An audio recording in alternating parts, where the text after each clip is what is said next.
Are you all okay? Yeah? Who's done one of these before? It's my first time. Yeah? Panelist? Yeah, yeah?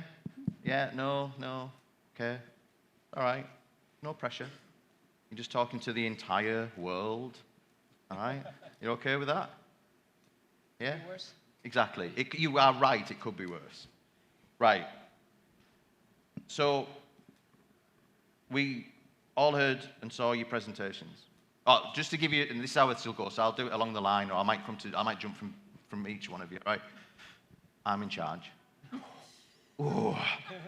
I don't get to say that very often. Never get to say that in the office, never get to say that at home, all right? This is the only time this year that I'll probably be able to get to say that. And actually, now I've said it, I know I'm not, all right? Just entertain me, okay? All right, so we saw your presentations, amazing. All four were brilliant, we loved them. Guys taking notes, I was taking notes as well. But what I want to know, what I want to hear from you now is the inside of business growth and profit, and we talk about profit, and we talk about revenue, and we talk about reduction of treatment hours and all them. They're the facts, they're the data. What I want to know is the personal stuff, the personal growth, the personal development, the changes that have happened over the last 12 months, 24 months, however long you want to go back to. There's almost, I think, there's like a tangible difference in your own evolution. Does that make sense? Yeah? Natty, what you can start us off. Yeah. There you go. All right. We're all right. We're good, guys. We're good. So the one point I didn't get to touch upon yesterday was actually realizing, so we all read like all the business books, right? And they always say like, hey, the business or your work is the vehicle to the life that you want to live. And for the past 4 years, the business was not the vehicle. If anything, I sacrificed my personal life, just like we all did, right? I mean, how many of us here work Saturdays, right? Most of you guys did, and I did it for 3 years straight. And for the first time ever, making that shift, saying like, hey, wow, like I can actually use this thing to build the life that I want. And I don't want much, really. All I want is like a nice cup of coffee, staring at some sort of mountains or something, a good book in a hand, and then just good conversation. Just to have more of that is very meaningful to me. And the biggest thing now is like just be a supportive role for my team. I think it's great because I get, again, to see the evolution of each of my team members is huge for me because obviously I have to grow myself first in order for me to grow the people around me. And it's all started with us. Like Paul touched upon, like realizing you're the apple tree, like means so many different things. Like, yes, like if something bad happened in the business, which it had, like last year, I had a huge turbulation in my business, but just realizing like, you know what, at the end of the day, looking where I grew up from, I can go back and just do it again. Like the access is in here. And understanding that is really liberating. Knowing that like, yeah, if worst come to worst, I have to do it again, I can. And me traveling around the world, I put myself in that situation. Like if I were to live in this country, how would I make this happen? Asking those kind of questions really expand like my perspective. Yeah. And that's probably a huge growth for me. It's all started with a business, but really end up being self-development. Because, whatever you do is always end up in yourself. So. Yeah. Cool. Beth? All right, I'm going to be honest with you. I didn't think I really know what personal growth was until I experienced it full on. I've always been a pretty successful, confident person, and I thought I had me figured out, and I really just went into this trying to figure out the problems in the business, which I'd never run before. So until I kind of had to dig deep, until I got uncomfortable and vulnerable and really looked at my why, like what drove me to this again and again, this same pattern of just working myself to death and getting burnt out, and nobody forced me to look at it previously. It was a wake-up call in my CEO, and Paul kept asking me why, and I'm like, I don't know. Well, why? Well, I don't know. Why? And then it was just like, oh my gosh, and then it was just word vomit, and just started speaking about things, and really it came down to that childhood experience, and even when Paul started pushing me harder in my CEO, I started defending them, and I knew that that was a problem. So taking the time outside of that CEO meeting to really reflect on that experience, I reached out to my sister, who's 3.5 years younger than me, and all of these changes happened when I was a junior to senior in high school, which meant she was an 8th grader to a freshman. So even though we had the same mutual shared experience, we came out of it with different scars, if you will. Mine was that financial trigger, and hers was a sense of abandonment. So like really digging deep and going full circle and kind of understanding it so much better. I didn't think that that was ever a problem or an issue in my life until I came up against a wall in business that forced me to do that personal growth and look. And it's been one of the things that's had a hugely positive impact on my personal life, and I'll be able to carry that over into my business. Yeah, y'all got me? Yep, you good? I'll piggyback on that because one of the things that I liked a lot whenever I talked to Paul is this reflection on like what was the action, what was I thinking around that action, and like personally what drove me to get into that action. And you see that with a lot of really smart, successful people is they've actually taken the time to reflect on the actions that they took and the focus, the thoughts, the beliefs that they had before that led them to that action.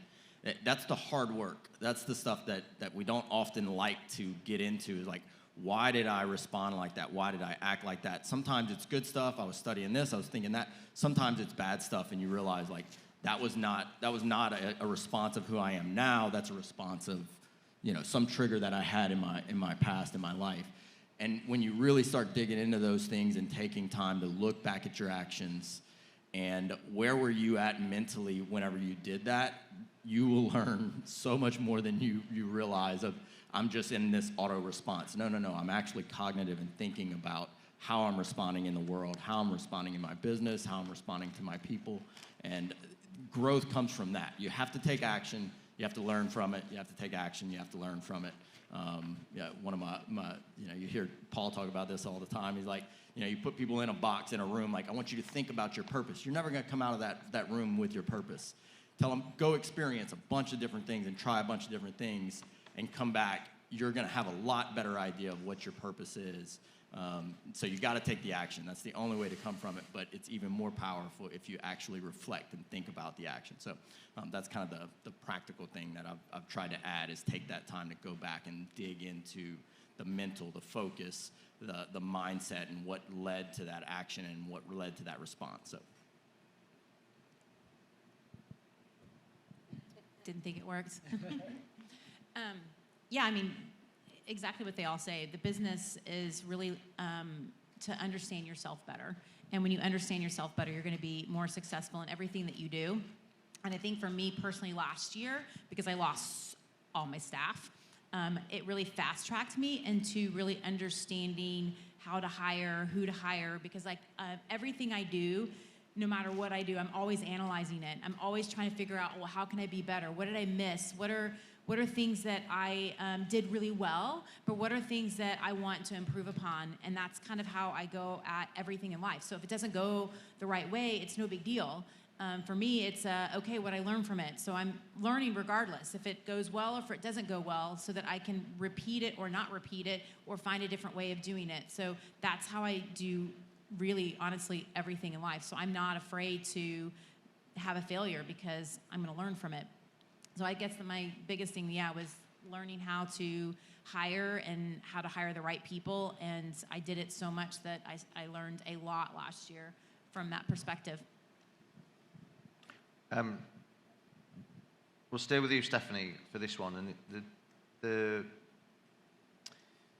you guys have all been part of this community for a number of years with us and grown and taken steps and leveled up, whatever you want to call it. So just, for those, especially who are on, they can see that there's something in front of them. What does it really mean to be part of a coaching community?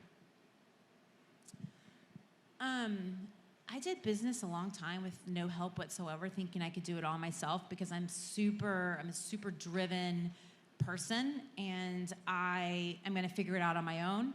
And you'll get to a point where you just can't, or you're just going so slow in the business that you just get really frustrated and you think that you can't do it. And in reality, if you just had help, you can get there much faster. It's not any different than sports. I played sports growing up my whole entire life, and you don't go and you're not going to be a great soccer player without a coach. It's just not going to happen. You have to have someone that can see it from the outside, that's done it before you, to make you better. You've never been there before. You'll make way more mistakes, costly mistakes, more frustrations, wanting to pull out of the business because you can't do it.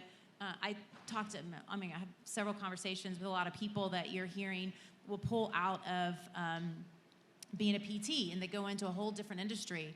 And I tell them, I'm like, they're going to run into the same roadblocks that they had before because they didn't push through it to understand themselves better. So like, even if you decide like, oh, I can't do this, I'm going to do something else, you're going to get to the exact same point in your life, and you're not going to get over that because you have to learn yourself better and understanding how to progress to get yourself to that higher level.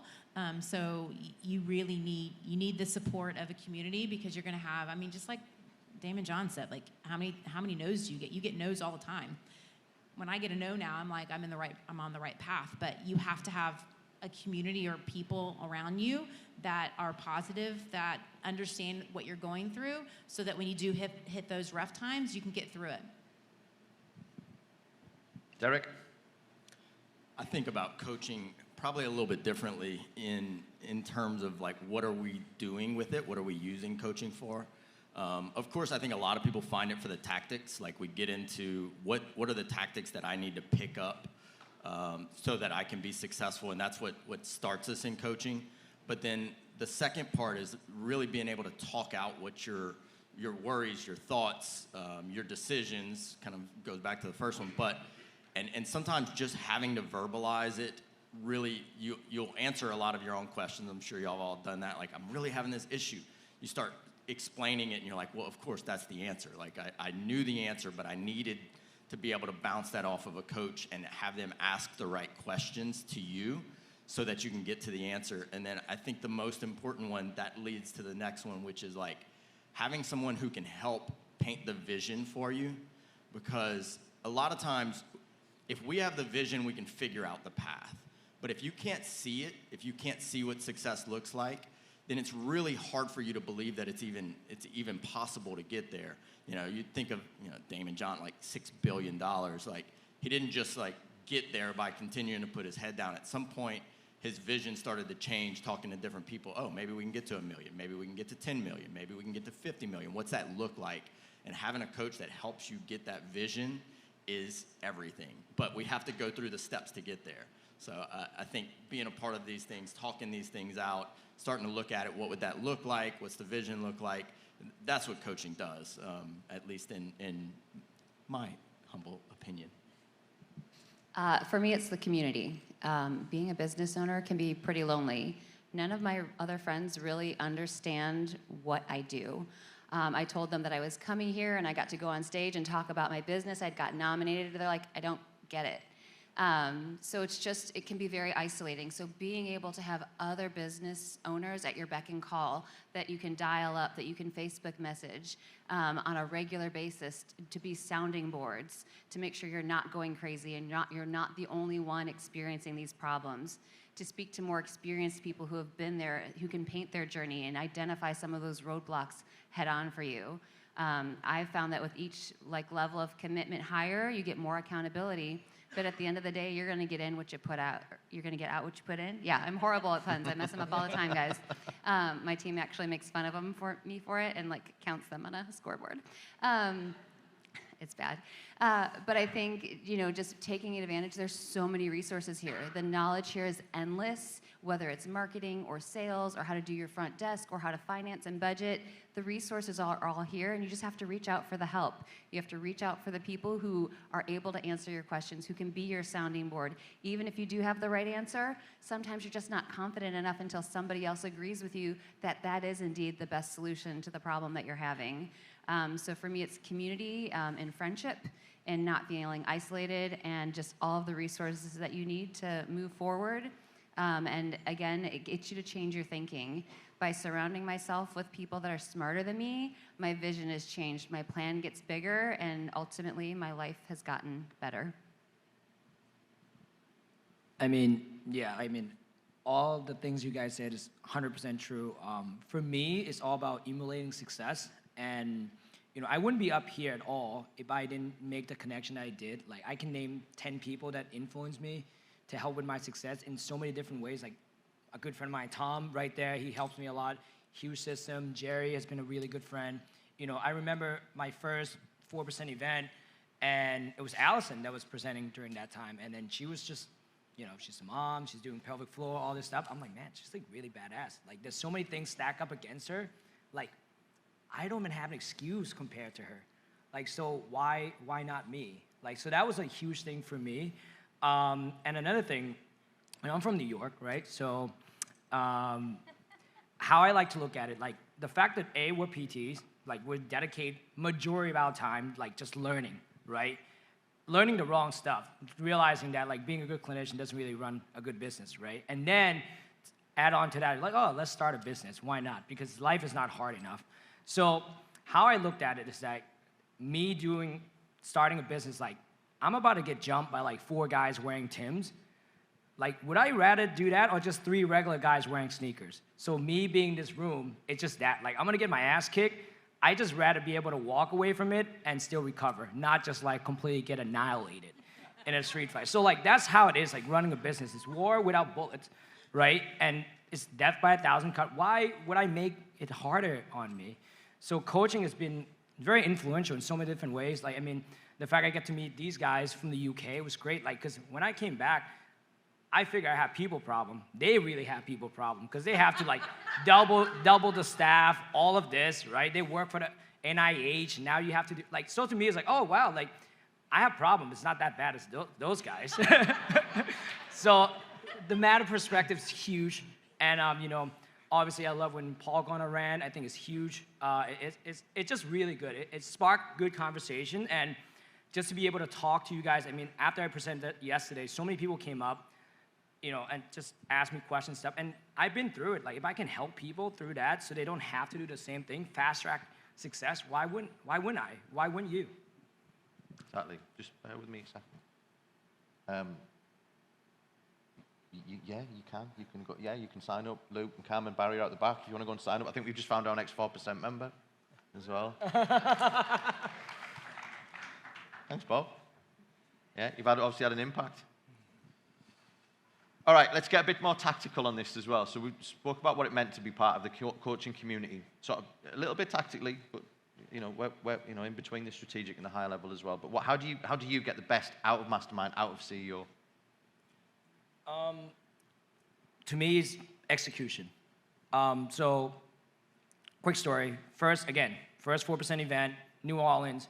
Paul presented on SDR, right? Someone who's make phone calls, follow up leads, try to get them to book for DV. I've heard this since 2019 or 20, and I'm just like, all right, that's something I need to do.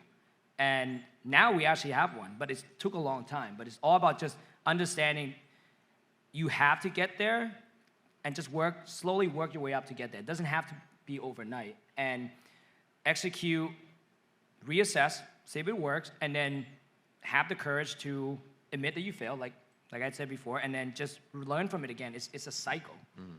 So that's the best. And show up to your progress group call, because that's really important, because you get to bounce idea with people. I haven't been that good at that, right? So you know this. I wasn't going to say anything. Exactly. But the prep doc is really the thing. Like, I was talking to Beth about it, right? The part of doing the prep doc is actually allow you the time to really reflect back on your business, because was it Cam that talked about time blocking? That's really important, because if you guys don't time block, then you're not going to look at the business, right? Then you don't have a real assessment of what's going on. So for me, like, all right, after this, I was like, all right, I got to go back on my, progress group call, because it makes sense. Doing the progress document allow me to like, all right, here's the problem I'm dealing with now. How do I solve that? Yeah, love it. All right, Beth. Same thing for me. It's all about the prep. The prep for the calls, whether you're going to ask a call on a question on a Wednesday call, go on a Tech Thursday call and ask a question. It's getting prepared for them.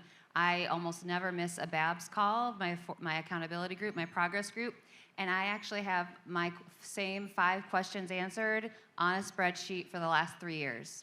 So I can go back at any time and see what was going on in my business a year ago, what my problems were, what my struggles were.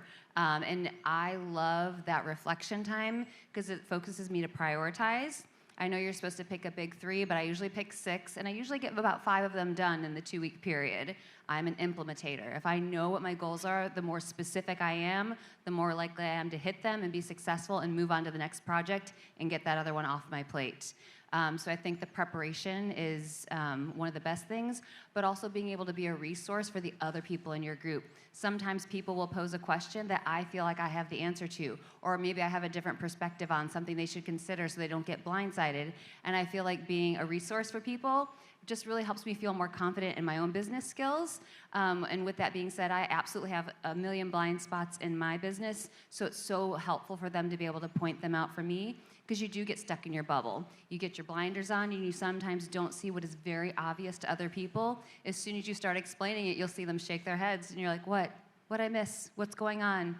And then the clarity comes. So I think the more prepared you are for those calls, to use those times effectively to ask really good questions, the more you're going to get out of them. I think being a part of that is very helpful. All of that is absolutely right. One thing that really changed, just to kind of add a layer on top for us, was getting the staff involved. As soon as I started getting my staff to be on calls, to be at meetings, to come to these things, a lot of it when we started was virtual, and then having the time or scheduling the dinner with them after. So like they were on it, and hey, we're going to go to dinner on Tuesday night, and we're just going to talk about it. One, just having your staff kind of hear these types of thoughts and what's going on behind the scenes in the business owner's head, it puts them on your team in a way that I think it's hard to do otherwise. It's hard to do if the message is only coming from you. And then there's stuff that you'll tell your staff, and then they'll hear from like Simon, or they'll hear from somebody else, and they'll be like, we should do this. So that happens to all of us. It's like teaching kids things sometimes.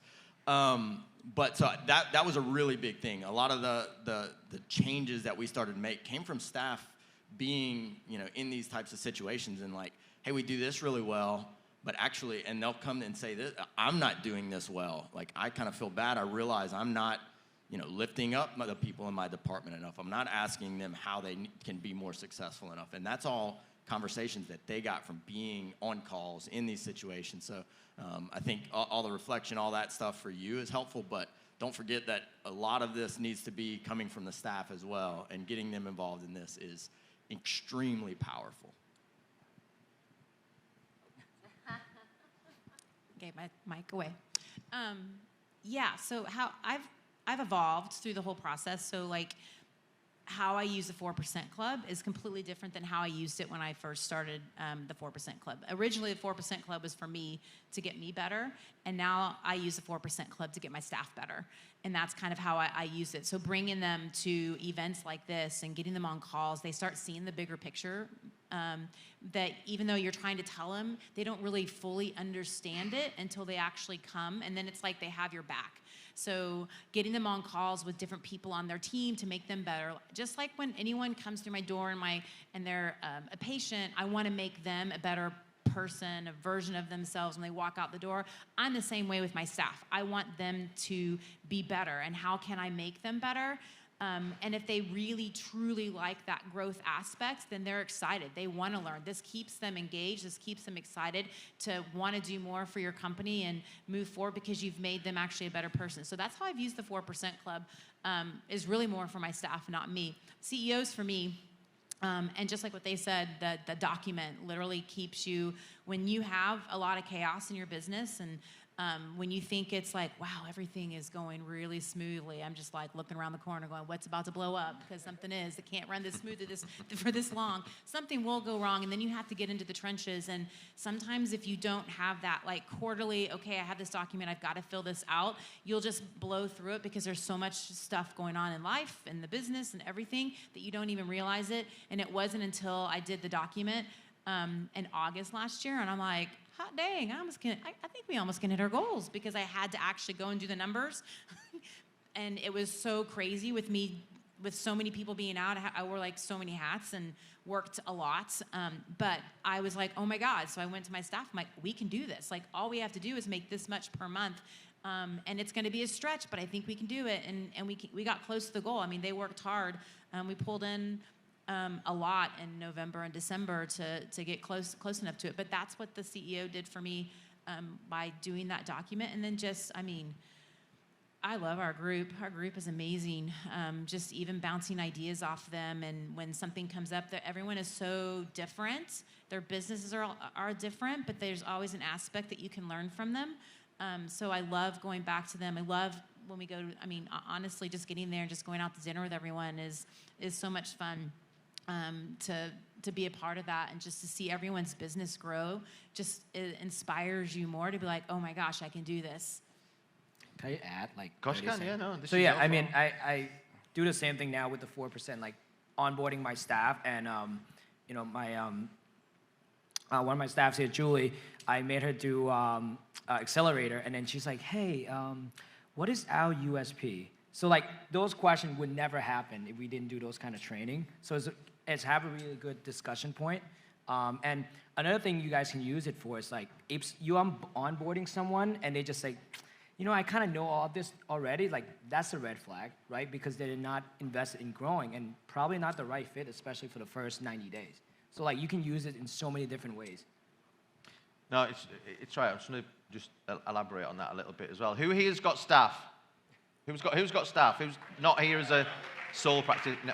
Well, 6 of you. You've got more. Who here has staff? See what I have to deal with? Hey, Tom, you have staff. You can raise your hand. Yeah. Yeah. Don't rub it in. Who at this point of the event believes they've got slightly less staff than they had at the start of the event? No, nobody knows. All right. So what the guys were saying is true, and this is from the other side of the fence as well, that we love, as the coaching team, we love having calls with your staff. We love talking to them. Why wouldn't we? Why wouldn't we want to help? I had a great call with your team a while ago. I don't speak to you now because you're A-list, But I've spoken to loads of people's teams. I love it as well. And really, most of the time, I don't really say anything different than what you do. It just happens to come from the different voice. One thing we say about being in 4% is we're a second voice in the conversation. Sometimes you need that. Just that, whatever you want to call it. Oh, the weird British guy said it, so we'll do it. You need it in your family as well. You're So right. I'm marketing to my husband. I'm like, ooh, I'm going to go You're to right. a friend, and I'm going to have them tell them this, and then it'll happen. It's true. Same with the staff. It's absolutely true, and we do love it, and we get, and again, we get the feedback from the business owners. And, and again, who's the staff members in the room? 1. 1.5-star review. Who's the staff members in the room? You know what I mean? Right.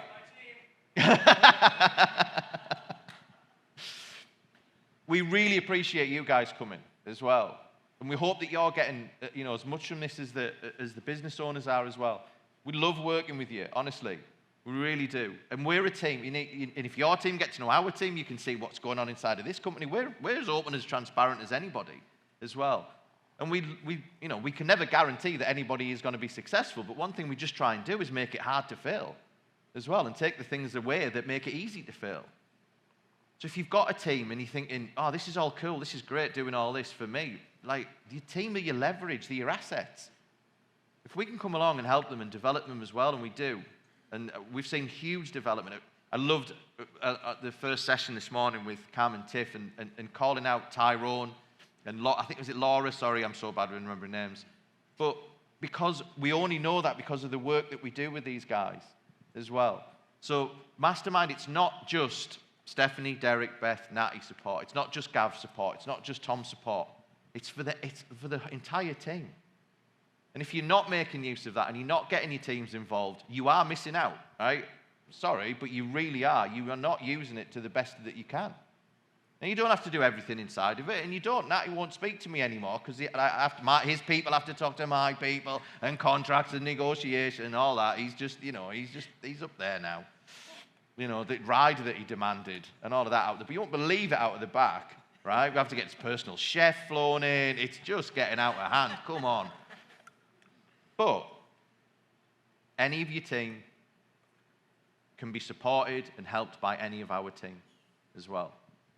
So, last question on this, and again, this is, you guys have done this. You took the step. You made a step on and there was probably a bit of fear and a bit of doubt of like, who's this dude, and what am I doing here as well? And there'll be people in this room right now thinking, I like this. Well, maybe I'm not the right fit, or maybe it's this, or some other bullshit excuse that we always hear. So for people like that, when you were there, when you were, in that sort of state, and you said, look, I want to do this, but there's always something. There's always the voice as well.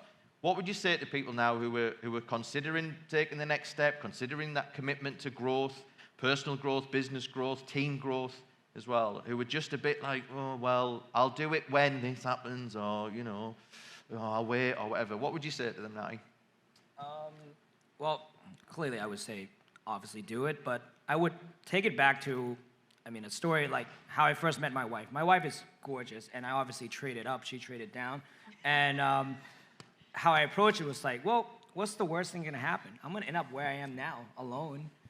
And I was like, why don't I just shoot my shot? So I was like, shoot my shot, working out pretty good. It's the same thing, like, worst come to worst, you're out money, right? But the upside is unlimited. 37 calls later. Yeah, exactly. You're 10x your money, right? So the saying that we have in our CEO group was like, when we attend any event, hey, what's the minimum viable product that we can get out of the event that we can just leave right now and make it all worth it? So like yesterday for me, after Paul presented his first session, I was like, I can leave right now. This totally paid for, everything's already got out of it. Like, so if you kind of have that mindset of like, how can I make the best out of this? I think that would be the best approach. Obviously, there's a lot of information you guys are taking in.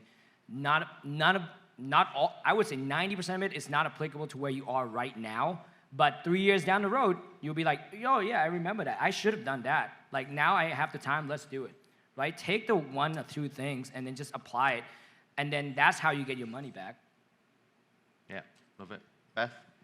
That was my answer as well, is what is the worst that's going to happen. But for me, it was if I threw myself out there and I jumped into creating this huge business plan that I didn't really have the skill set to execute, or really had never worked in an outpatient clinic before, but I was going to open a 5,000 square foot one, what was the absolute worst that would happen? I would fail. That was it. Was I employable? Absolutely. I wasn't an unemployable person like Stephanie. I could work for somebody else. So I'm unemployable. Worst case scenario, I threw myself out there. I gave it a shot. I followed my dreams. And if I failed miserably, if I went down in a ball of flames, my husband and I would be okay. Worst case, if we had to sell the house, could live with his parents. Like, we really talked through worst case scenario. And when we did that, it wasn't that scary. So what's your worst case scenario? And if you can live with it, then you've got absolutely nothing to lose. Go for your dream. Go big. You don't have to go as big as I did. I know I'm a big, take huge leaps kind of gal. Take smaller, more achievable steps. Affordable steps, I think, is what he said yesterday. Do that. Don't do what I did. It caused a lot of stress. But really, when you look at what are the other options in your life, if you don't do this, you've obviously have some kind of passion that's gotten you this far. If you stop now, what does that look like? Versus if you go all in and you invest in yourself and you bet on yourself, you might actually win pretty big. Derek? What was the question? No, I'm just kidding. So I think, I've never met an extremely successful person that is not involved in some sort of coaching or mastermind group, whether it was like structured or unstructured. And that's with talking to like hundreds of people. So, we talk about success leaving clues, and if people are where you want to be, that's the people you want to pay attention to. And, including those things around what they're doing. So, are they getting coaching? Are they having weekly calls with their coaches? So that's the first part. I've never met somebody who is extremely successful who's not doing some version of these things. I think whenever we're making the decision, it's also, what's going to spur you on to action, and having accountability. Like me and Kevin were talking about it at one of the CEOs. Like, if we would, schedule the weekend and go and talk as a group and get the feedback, like that's where most of the value is. Talking about going to dinner. I'm still waiting for a CEO to open a nice restaurant in Celebration, but, going across to the pub and sitting there and having the reflection, like that's where the value is in these things, is having that accountability. And unfortunately, we're all humans. You probably will not do that unless you're paying for it. we value what we're paying for. So for us, we go and we schedule the time off and we leave our families and we do all that stuff because we paid for it and we paid a decent amount for it. So you're going to force yourself to get more out of that. And so, all of that kind of wraps in, we've got to make those decisions to get where we want to go. I think being part of a mastermind, a coaching program, finding the people that are where you want to be, having those conversations, you say what can go wrong, but what's going to really go right in being involved in those things. So. And remember, your patient's paying you. They value you more by with a higher price. And they'll do what you say, same thing. For me, I was at rock bottom. So I knew I couldn't work for anyone else because I'm unemployable. And I knew I had to do something on my own. And when my husband lost his job, I'm like, crap, I gotta get off, I gotta do something. I gotta do it differently because I knew the way I did it before, I didn't want to do it that way. So literally when I found Paul and I did sales boot camp and then I did mastermind, I literally wiped out my bank account of everything that I had saved I had savings elsewhere, so it wasn't going to be like we're going to die and we're going to lose our house. We had savings, but the savings for my business, I wiped it out and gave it to him. And my husband was terrified. And I was like, I got this. If I can get some help, I know I'll put the work into it. And that's the other key is you have to put the work into it. And you've got to put the work into yourself and your reflection, because if it's whatever you're telling yourself is going to come true. So if you literally are telling yourself that you can't do this, that this is too hard, that's what's going to happen. So you've got to start changing your mindset around things. And a lot of things that happen in your past shape how you feel about things, and you've got to get over some of those things. And honestly, when you do, your life will be so much better. You're going to be so much happier in business, but you're also going to be happier outside of business. So you just need the help to do it. And like you said, I don't know anyone that's moved that's been super successful that hasn't had some sort of coaching. And I can't imagine, if someone told me where I'd be in my business today, that I'd be getting close to $1 million, I'd be like, you're smoking something. There's no way. I don't know anyone that has a cash business that's this big, or they even can do it. If anyone told me that my prices the way they are, that people would actually pay for them, and you could have multiple therapists still get that same price, I would have been like, there's no way. But there is a way, because you see it in this community all the time. So you have that social proof to give you the confidence that, oh, I can do it too. Can I just add to Derek? Absolutely. I think it's a really good point Derek brought up. There's also a cost of not doing anything. There's a cost of inaction as well. So my buddy Jamie Moore, who just joined in Clearwater, we were having a long discussion of why he should join. I was like, dude, it'll cost you more money not to join, because you'll lose so much. You'll leave a lot on the table, right? So that's just what I want to add, is because when you join, you're obviously gonna get the best out of it, but if you don't, you'll lose a lot on opportunities. Yeah, what's the cost of inaction? Yeah. Or wrong action. Oh yeah. Hello. Hey, Paul. Don't mind us. I just had a quick change. Can I just add something? Now you're all thinking, aren't you? Was it? Was it him? Who?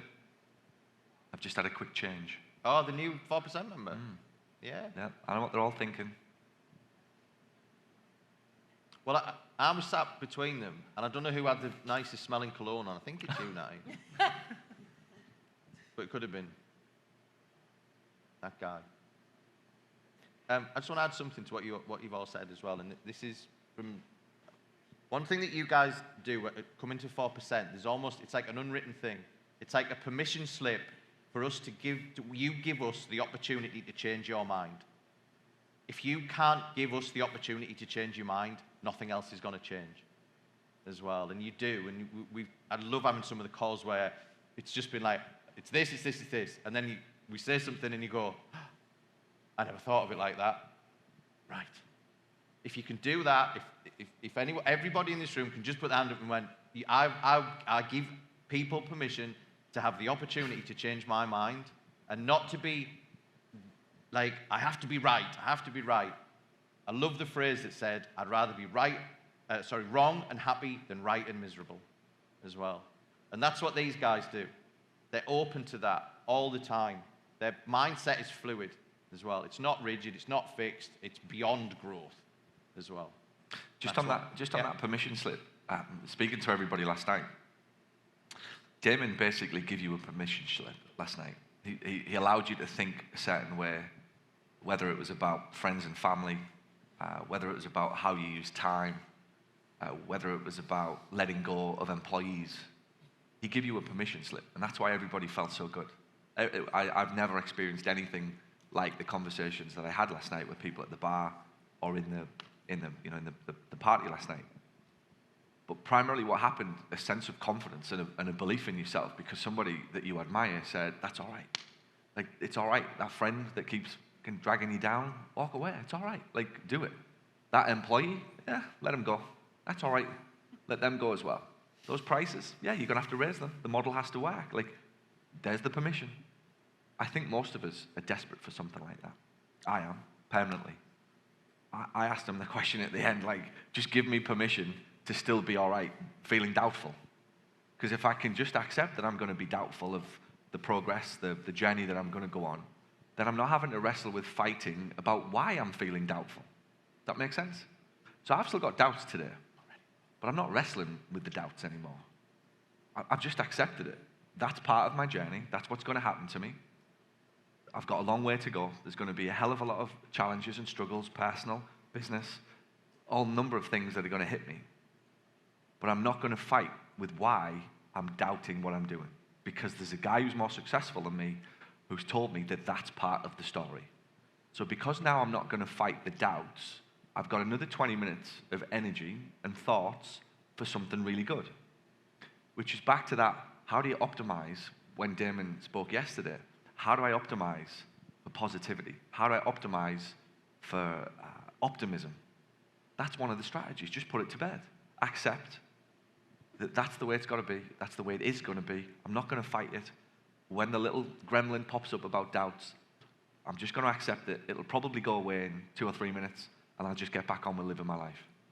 But because somebody more successful than me tells me that's all right, I'm off. Next challenge. What else do I need to know? And I think that's the value of everything that we're doing and everything that you guys have brought Luke up here as well. Luke's been instrumental behind the scenes, not just this weekend, but so many of you have had such good advice and coaching and benefited from everything that he's doing. And I really, honestly mean it. I really believe we've created something special here, a community that lends itself to each other, leans into each other, shares best practices, calls people out, very candid community. This is a very, very, very no bullshit. Like, nah, like, you want to achieve this is the way you're going to have to do it. You can blame this thing, or we can go over here and change this thing. It's completely up to you what you want to do. I think it's important for every one of you, and that's why we do this session, every one of you to hear, this is the instruction booklet, revisited, if you want to know why we do it. You've bought this computer, if you like, you've got this program that you're part of, and these guys are just reminding you of how to get the best out of that computer. Don't be too, don't be, again, what was I said yesterday, the ego. Don't be too big or too successful to think that even you know how to use the program. The guys are telling you how they're getting the best out of it. With their coaching, with their conversations, with their doubts, their fears, that ultimately they've been able to overcome. So I look around the room, and last night, it's incredible what we have created. And I think that's the best part of it, the people. You're willing to share. You're willing to be vulnerable. I think, was that brought up yesterday with Damon? I don't remember there's that many things I was scribbling notes. Be vulnerable. Be open. I don't know all the answers. I don't need to know the answers. I don't even know the questions. That's the path I think we're all on. Not the answers. What's the questions? The minute you cross that line, come back. If you're there, talk to me tonight. If you're not, write that down. If you're not there yet, that's the quest you're on. The first quest is, how do I get to seek the questions before the answers? Once you get past that, there's your coronavirus curve again. You're off. If it's just the answers, it's probably going to be very tactical. It's probably going to be very low level. It's the surface level problem you probably already knew. When you start coming for questions, boom, your life will change. People talk about, I think there's 3 different things. There's principles, there's strategy and there's tactics in life and in business. Most people are stuck at the tactics level. Instagram, Facebook, email, script, whatever, job ad, all very tactical. It's at the strategic level that big change starts to happen. And how you get strategy? Questions. To me, strategy is defined by bigger and better questions. So if I ask bigger and better questions, I'm going to have a significantly better strategy. And because of that, my tactics will kind of take care of themselves. If there's anything that again, a sort of superpower, if you like, of how we, team have done this, it's that the strategies always come first. And it's been underpinned by principles.